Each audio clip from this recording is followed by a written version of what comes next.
Mate, I'm excited about this one. I'm more excited about this one than that time when you told me you were going to run off and join the circus. Remember that? Did I tell you that? Back in 78. All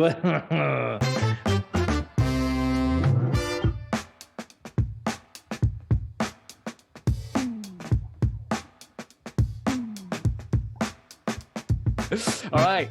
Hello, folks, and welcome to another episode of what is now the hottest podcast in the whiskey world.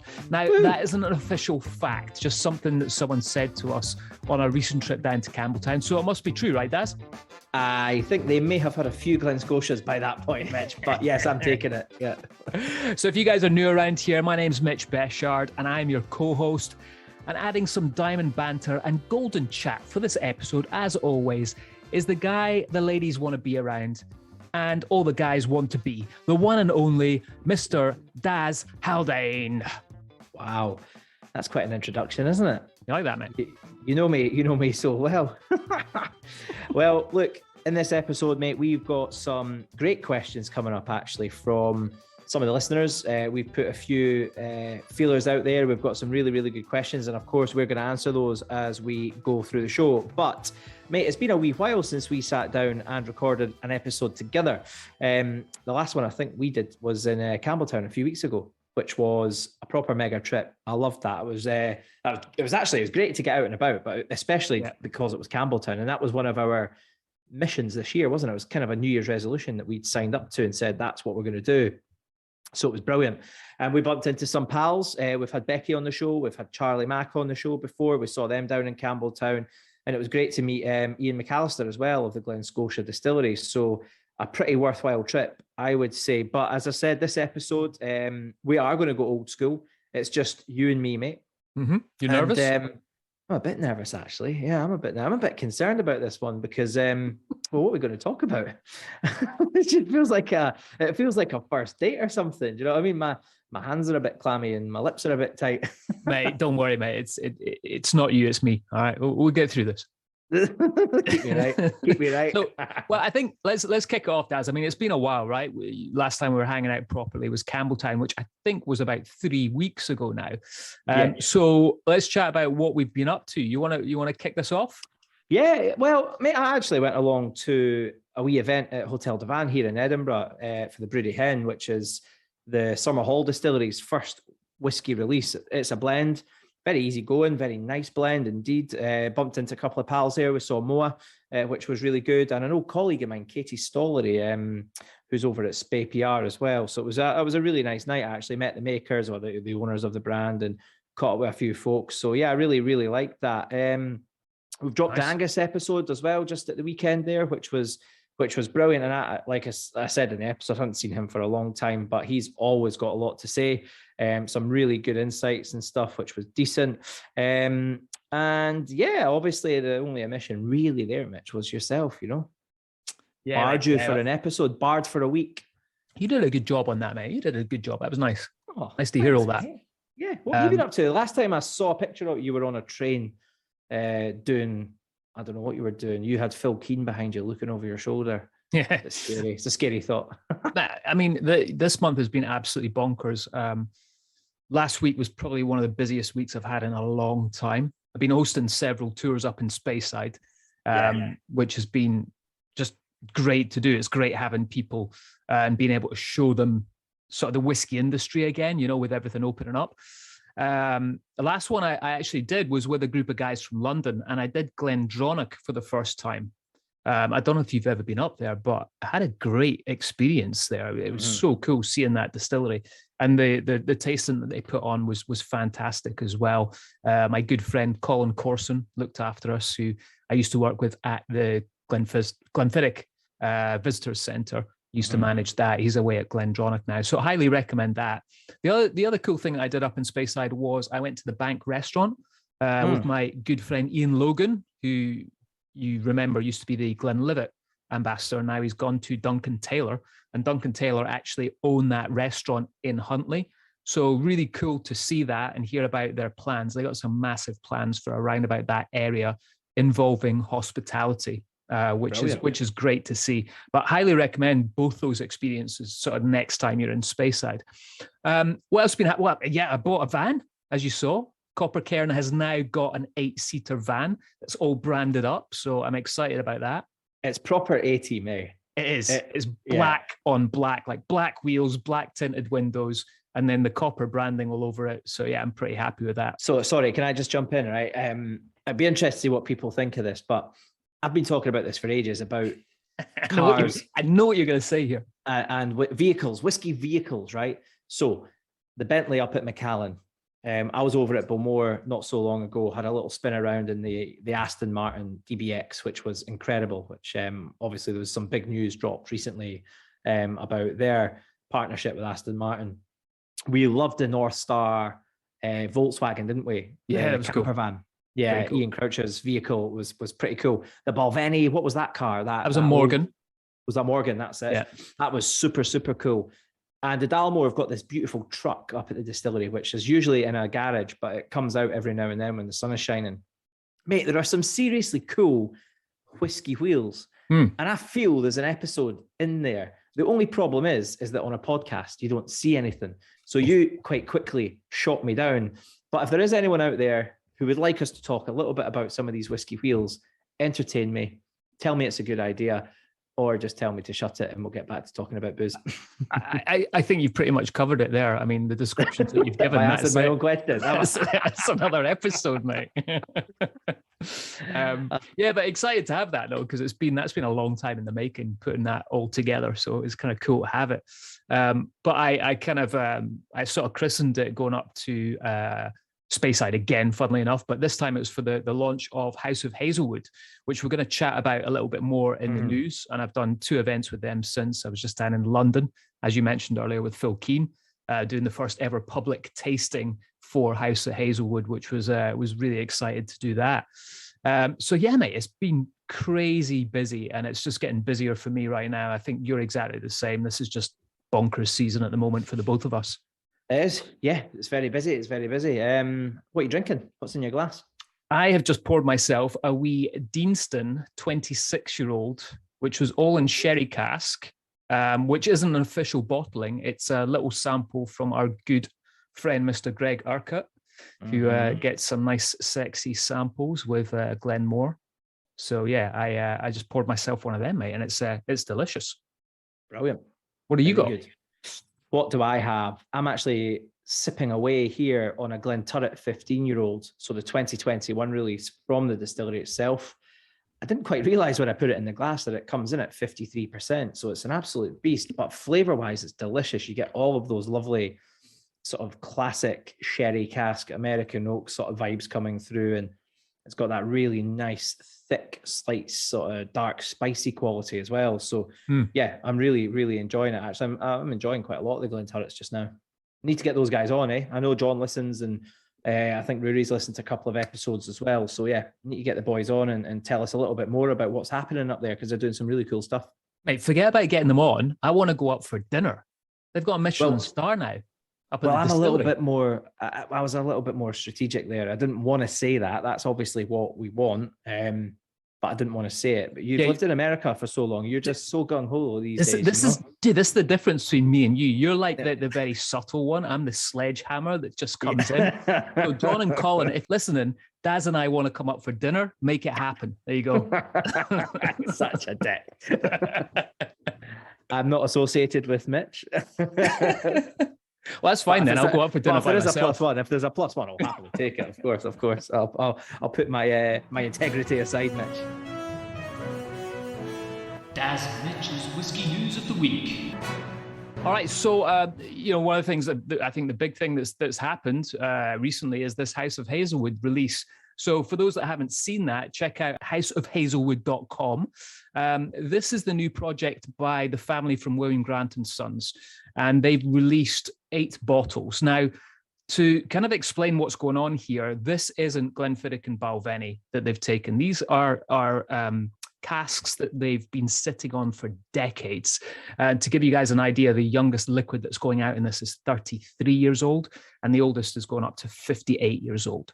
So incredible liquid, and they've all got some history, a little bit of a timepiece around what's going on here. And it's been really fun looking at this project and helping out with it. Like I said, I did a tasting down at the Bulgari Hotel down in London last week, and just chatting about this incredible liquid. One of them is the first ever drops from the Girvan distillery. So it dates back to 8th of January, 1964, literally the first ever drops from that distillery to go into cask. Yeah. So there's pieces of history there. There's one called Married at Birth, where it's actually new make grain and new make malt blended together when they first came out, which legally you're not allowed to do anymore. So again, this sort of timepiece of whiskey history within these bottles. So amazing liquid that's come out from them. Great to see that. What about you, Daz? Well, I haven't been drinking whiskies from a different era this week. That's I'll leave that sort of stuff to you for the moment. But I thought we should mention Abby at Bruichladdich, who is a brilliant communicator and personality within whiskey. And she's moving on from her role as the UK ambassador for Bruichladdich, and she's now going to become their global ambassador, which is amazing. There's a distillery that's doing some really, really cool stuff on the sustainability side, on local sourcing and things like that. And it's great to see Abby sort of get out there and hit the markets and share that story with the rest of the world. So congratulations. It's a massive promotion. It's a cool job. Great distillery as well. So must get Abby on, mate, for a wee chat about whiskey and crisps. I know that's her main jam. passions. Yeah, so the other thing that kind of caught our eye was this bottle of Port Ellen whiskey that someone discovered basically under their stairs in their family home. And it's just fetched a record price at auction. I think it was 70 grand that it got sold for. So this bottling was actually done for the Queen, for her visit to Isla 40 years ago. So kind of cool, right? Imagine just finding that bottle under your stairs and then selling it for 70k. That'd be all right. Not bad. Yeah. It's like I get excited when I find a fiver in my pocket. You know what I mean? Never mind a 70 grand bottle of whiskey. I punch the air and click my heels. Do you know what I mean? Yeah. On the same vein, if we're going to talk a little bit about Port Ellen, I think we should definitely note that the Sotheby's Platinum Jubilee auction, which also has Port Ellen involved, but it's a single cask, filled on the 15th of February 1979, 52.9%, Mitch. And it's got 102 bottles in it. And also a cask of Brora, filled in March 1979, 52.8%, 145 bottles. 2 hogsheads, refill hogsheads, from a different era, being that both of these distilleries have been closed for a fair amount of time now. So they are closing auction this week, which is quite exciting. So probably by the time we jump on together and do another episode, we'll have the final tally for how much these go for. Let's do a guess, Daz. What do you think? What they're going to go for? Okay, I was chatting to somebody about this today. So the lowest sort of reserve price, I suppose, is suggested to be around 700k per cask. Wow. I think it'll go 2.5 for both casks. For both casks, 2.5 million. Yeah, all in. All in. Okay. I'm going to go 2.9. Ooh, going high, Mitch. Yeah, well, things are going nuts right now. We're talking about the cost of living prices and all that kind of stuff, but it doesn't seem that way for the high end people. There's also a deferred bottling option, which is quite interesting. So if you buy it, you've got another 5 years to let it age on, which is quite interesting, because quite often you've got to be careful with whiskies at this age, but they've held their strength very, very well. So that's quite an interesting one. So Mitch, look, here's the thing. Let's go halfers. Okay. And we can age it on for 5 years, and then we can punt it to someone with loads of cash we could buy another van with at the end. I mean, that's for us, that money, that's like one episode of sponsoring the show, right? Yeah. Like that? Fej Isle was last week. I was supposed to be at Bunnahabhain. My sincerest apologies to Scott and Cam. I couldn't make it in the end. And of course, their master distiller, we must bow in his presence, Mr. Brendan McCarran, because I couldn't make it in the end.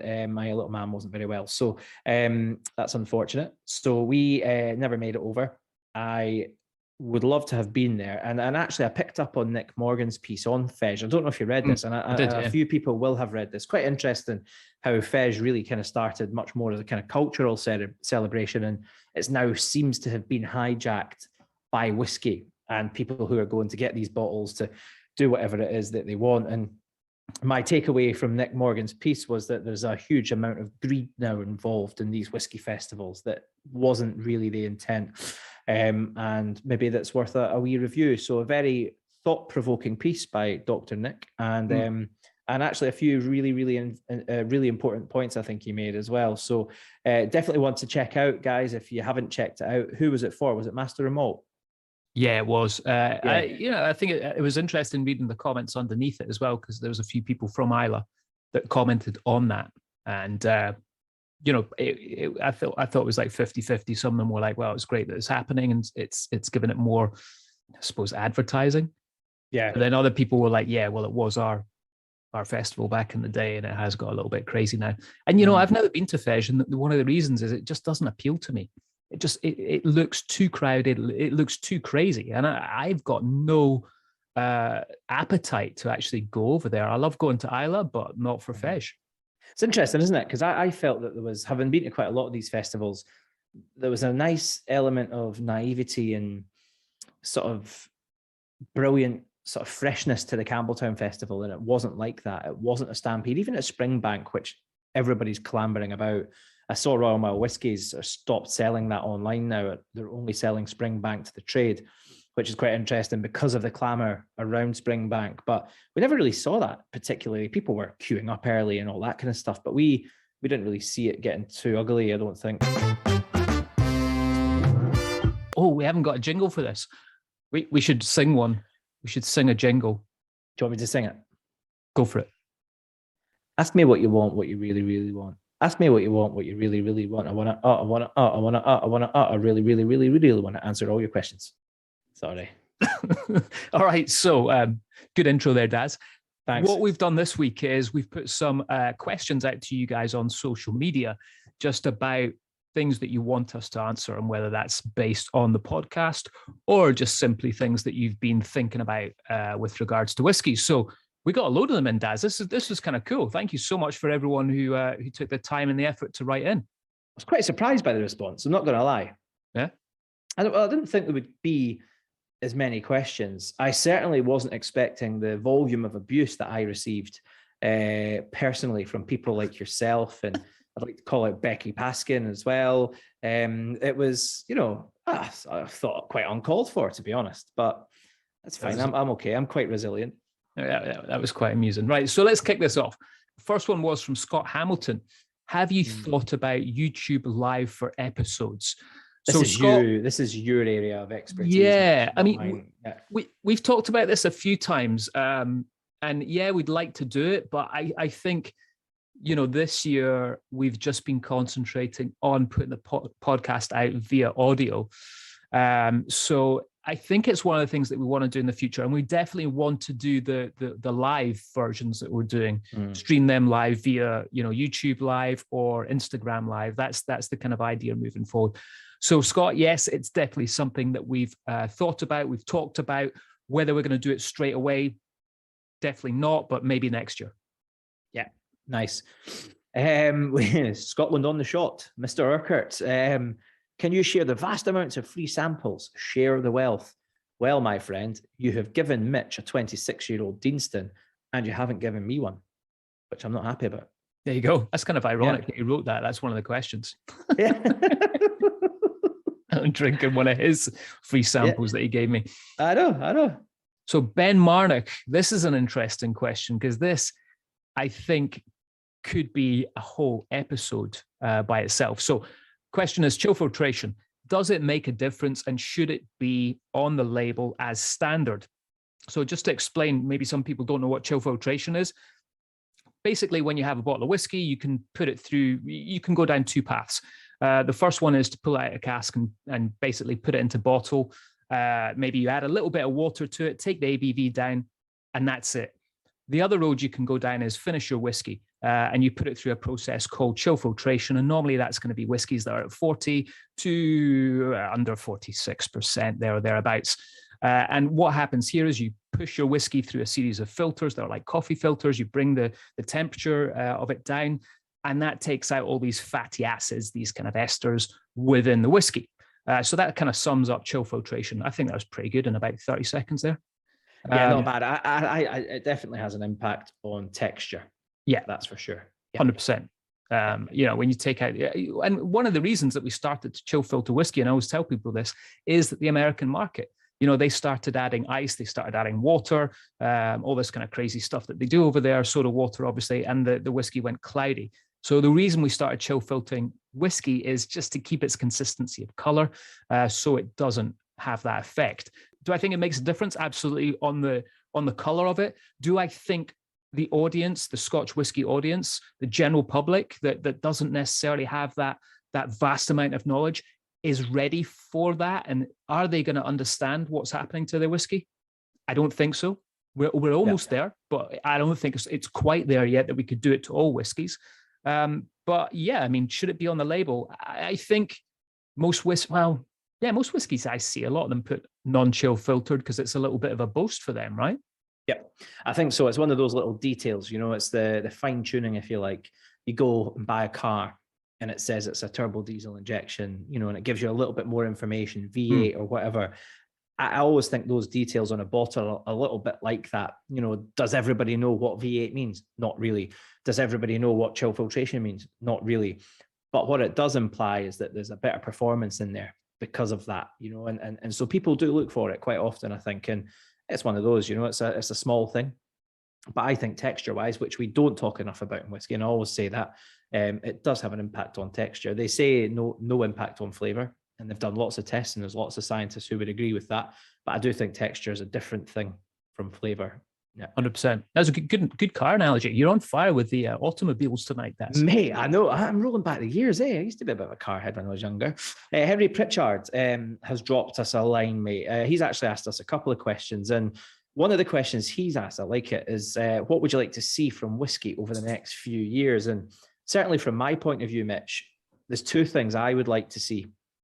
There are quite clearly a large number of very small but very thoughtful independent bottlers who are bringing out some really, really cool stuff.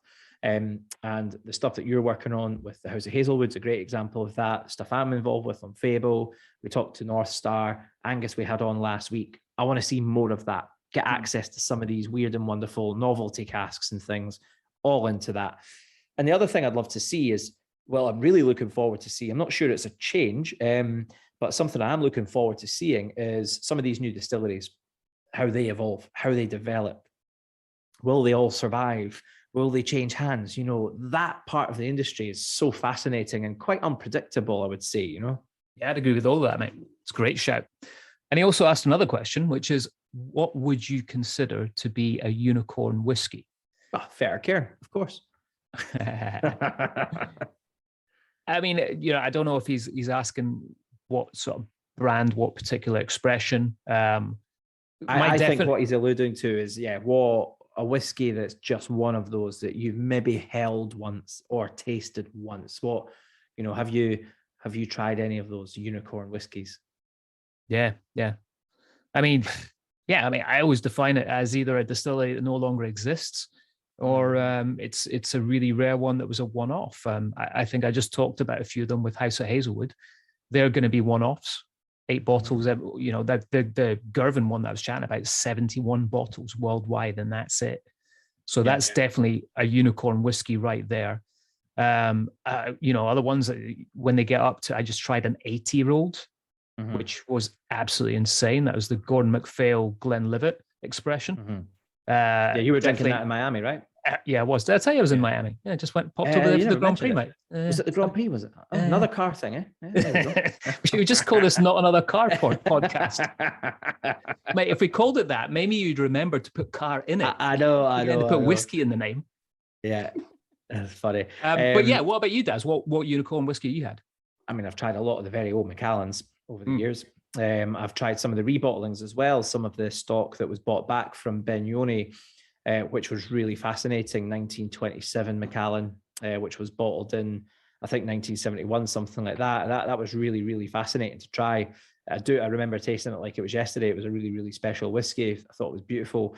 So there's definitely a few Macallan examples I've had. I've had a couple of Little Mills recently, which I've absolutely really, really enjoyed. Sort of plus 30 years old distillery that will not come back. And in our years, many years ago, Mitch, we tried quite a few Broras and Rosebanks and Port Ellens over the years as well, didn't we? So yeah, very fortunate. But yeah, I think you're right. Your definition's a fair one. Distilleries that are no longer here, very rare whiskies, or I would say very, very old whiskies. That doesn't mean they're better, but they are what you would call unicorn whiskies because very few people will have tried them. And then we got one from Whiskey Graham. Which distillery are you excited / looking forward to trying new make spirit from? For you, I know that I'm going to answer your question. Abindereg for you all day. Hey, let's not talk about Marco, man. You might be listening. Might come and beat us up. He'll come and get you. Yeah. I mean, I think to answer that, I've been fortunate enough to try a lot of the new make spirit from some of the new distilleries out there and some of the kind of new releases. And I'm excited about all of them. I'm excited to see how they age, actually, because they're all pretty good right now, apart from the one you just mentioned. But just coming back up from Campbelltown, I think the two new distilleries that are opening up there, I'm excited to see what those guys are going to do and how that spirit is going to either be completely different from what you expect from a Campbelltown, or if they're going to go down the same road and still have those Campbelltown maritime oily notes that you associate with that region. Yeah, I'm going to go Harris Distillery because when we were there last, they were running only their second smoky run. I think it was one of their earliest runs of malt as well. So I'm really, really keen to try that. That Stillhouse smelled like it was like a big roast gammon with honey all around it. You know, it had such a beautiful aroma in the Stillhouse. We never tried the new make, I don't think, on that day that was running off the stills. So I'd be really keen to get back to Harris Distillery and give that a bash. So that's probably the one top of my list, just because it was such a vivid aroma when I think back to when we were there, mate. Yeah, it's great shout. All right, so the good news is, because we've had so many questions, it means we can have another dram, mate. It does.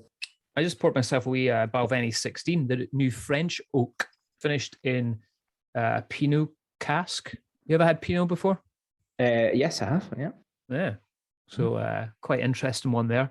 And that was cool because it's a friend of mine, Lauren Cousin, who is still an ambassador with William Grant and Sons. And he actually went to David Stewart and started talking to him about Pinot. I was like, I used to drink this all the time in family holidays when I was over in France. You should have a look at the casks. He took that on board and that's how it was born.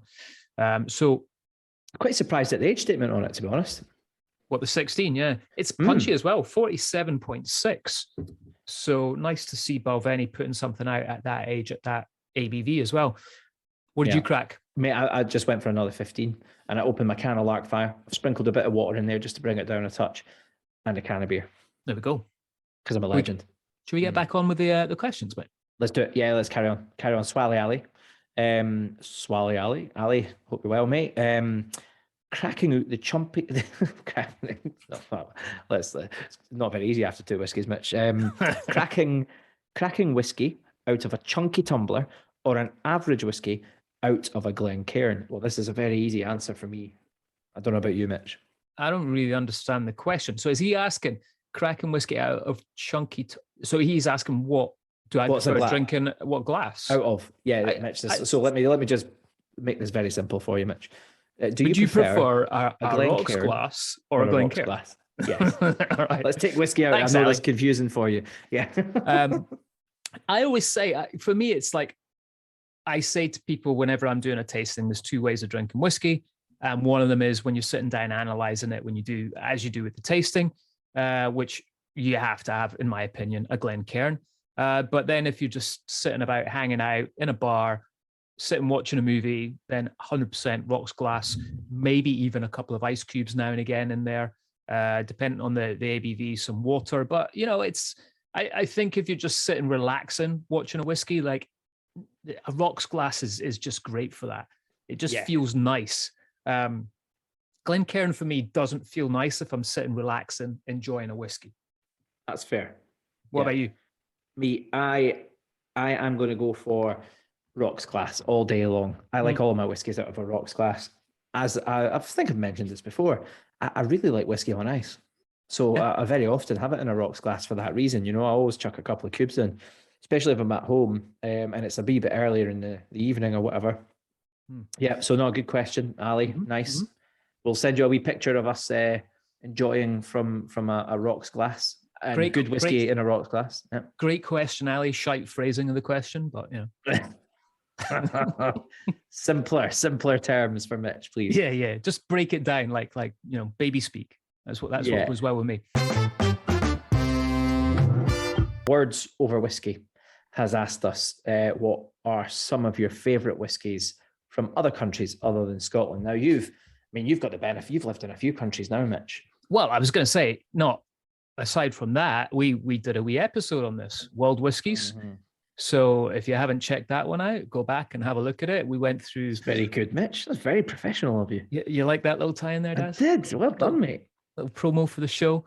What did we do in that? We did Welsh whiskey. We did Japanese from Mexico. Czech. Gold Cock.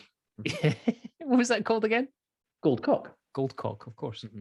But yeah, no, I think there's some amazing whiskies from around the world that's happening right now. I've never had a bad Japanese whiskey. You know, I've had a Japanese whiskey that I've gone, it's not to my palate, but because most of it's made in Scotland. Exactly. But I've never had one that I've gone, there's something wrong with that. So that's definitely up there. I'd say some of the Aussie stuff that's coming out right now. Yeah, I've definitely tried some brilliant Aussie whiskies. A couple of Starwards have been brilliant.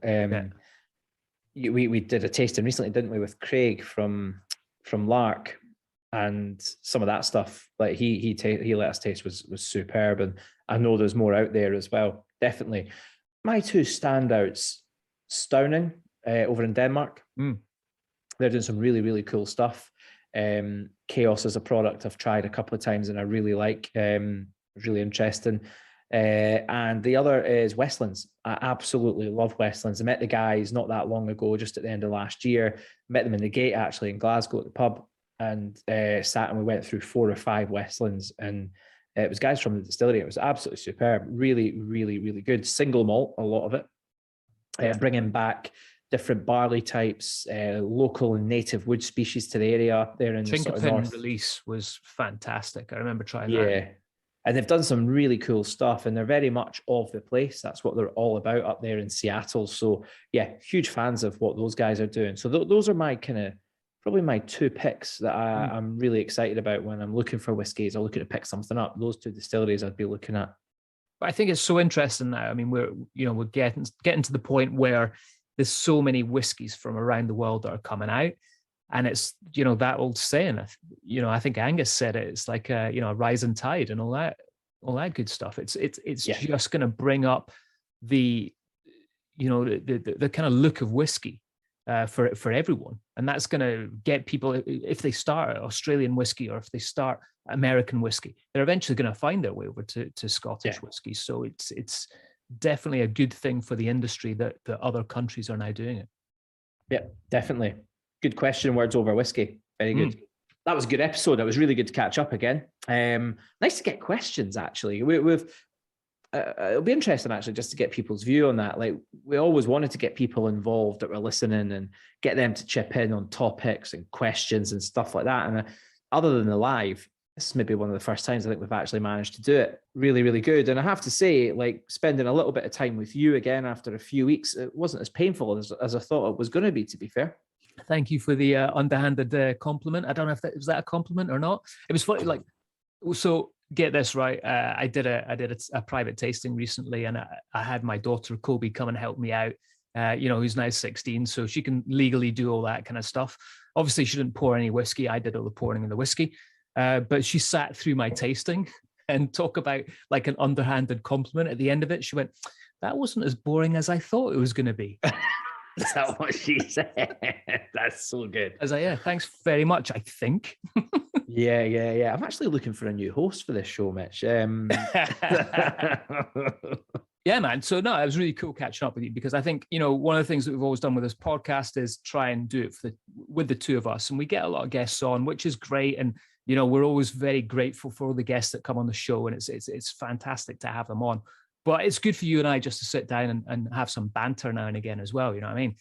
Yeah. So Daz, I think you went solo again. We might have to just call it the Daz show from now on because you did the last one solo as well, right? Or the next one, I should say, that's going to come on. Yeah, well, I did the last one with Angus, and the next one we have is with Chiara Giovanacci, who's going to tell us a lot about Bunnahabhain, a distillery I absolutely adore. I know you're a big fan as well, Mitch. I mean, some of my favourite whiskies from Islay usually come from that distillery or Caolila. It's some brilliant stuff going on. So it took, I think I mentioned this actually on one of the previous episodes, this conversation with her actually took a slightly different direction to what I thought it was going to be. I thought it was all going to be about Fez releases and all that kind of stuff, but it actually went much more into the development of the distillery, the energy sources, sustainability, and all of that, which was fascinating. So yeah, really, really good, really cool catch up with Chiara. So tune in for that and hear a little bit more about what's happening at Bunnahabhain. Mate, I'm looking forward to hearing that one because I haven't listened to that yet. You've sent me it, but I haven't listened to it. So yeah, it's going to be a good one, mate. And when are we doing our next live version of the show? We need to get that sorted out as well. Yeah. We're going to aim for the festival, aren't we? Indeed. The Edinburgh Festival. We need to do something which is in August. That. So yeah, it's in August. It's not far away. It was like the last time. It comes by fast. So summer holidays out the way, and then we'll get organised. Yeah, I've caught up with a couple of guys about it. So stay tuned. Stay tuned, Mitch. That's all we're going to tell you about that. Yeah. All right, guys. Well, thank you very much for listening. That's me and Daz done for tonight. We've chatted way too much for each other. That's probably our month's quota of hanging out with each other there, right, Daz? See you next month, mate. All right, guys. Thanks for listening and see you next time. See you soon.